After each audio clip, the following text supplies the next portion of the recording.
Masque, lavage des mains, des réflexes obligatoires pour se protéger et protéger les patients. Des mesures jugées suffisantes par certains professionnels, comme pour ce diététicien qui suit à la lettre les préconisations d'hygiène.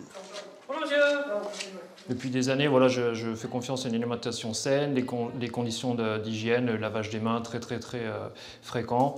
Et voilà, je m'aperçois que du coup, je n'ai pas toutes ces infections, donc je n'ai pas envie de commencer à me faire vacciner. J'ai l'impression d'avoir une hygiène de vie qui me permet de passer à côté de tout ça.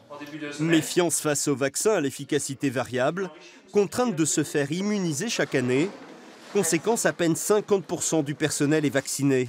C'est le cas de cette infirmière qui le fait depuis plus de 20 ans. D'abord, c'est une raison professionnelle, c'est-à-dire qu'on reçoit ici dans le service des patients fragiles. Donc c'est pour éviter de leur transmettre la grippe. Et ensuite, c'est pour aussi moi me protéger et éviter de le transmettre chez moi, dans ma famille. Avec l'épidémie de grippe, ce service de pneumologie accueille plus de 20% de patients supplémentaires.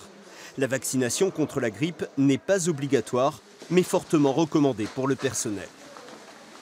Il serait logique que la vaccination antigrippale annuelle soit une vaccination obligatoire. Parce que non seulement ça prévient le risque de transmission aux patients, et en particulier aux patients sévères ou ayant des pathologies respiratoires chroniques, il y a aussi derrière tout le problème de l'absentéisme. Une épidémie de grippe peut déstabiliser un service si le taux de couverture vaccinale n'est pas satisfaisant.